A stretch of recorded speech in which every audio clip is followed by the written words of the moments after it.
the written exchange between Christian Andersen and Andrew Rambout from February of 2020. Now, Dr. Rambout told Andersen that given this SHI, show that would happen if anyone serious accused the Chinese of even accidental release, my feeling is that we should say that given there is no evidence of a specifically engineered virus, we cannot possibly distinguish between natural evolution and escape, so we're content with ascribing it to natural process. Dr. Andersen concurred, saying, yep, I totally agree with that. Very reasonable conclusion, although I hate when politics is injected into science, but it's impossible not to, especially given the circumstances.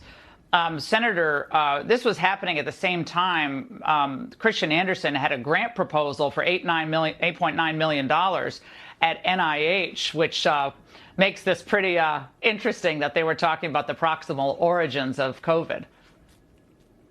Yeah, this was never about science. This was about the business of science. It was about the money. Follow the money trail, and you see millions of dollars exchanging hands in the first few months of 2020 to the people who came out and said, nothing to see here, couldn't have happened in the lab. But there's probably never been a cover-up in the history of all politics that was so completely documented that they were lying to us.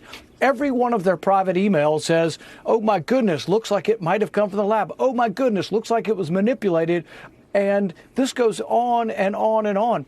Even so much as to say the one lead virologist who's saying it's all kooky and conspiracy theory, to say it came from the lab, he's saying in private, this is no conspiracy theory. This is not a fringe theory. In all likelihood, it could have come from the lab. But then in public, they print an article that Anthony Fauci commissions them. He basically says, you need to get this written up as soon as possible.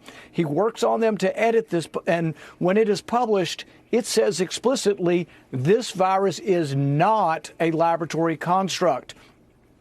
None of them believed that they knew with certainty that it wasn't, but they thought it would harm the business of science. And it would harm our relations with China if it became known that this came from a lab in China.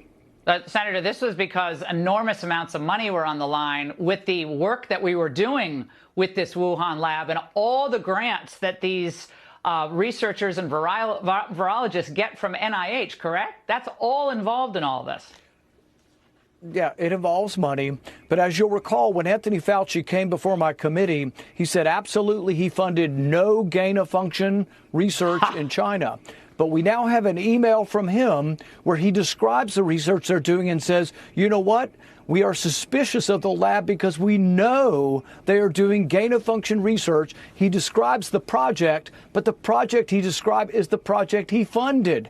So everything he's been telling us from the very beginning has been a lie. We've documented that it's a lie, and it's a felony to lie to Congress. And so I've referred him not once, but now twice to the Attorney General of the United States for prosecution. Yeah. But as you know, this Attorney General is the most partisan Attorney General we've ever had, and it's good luck on getting him to do his job.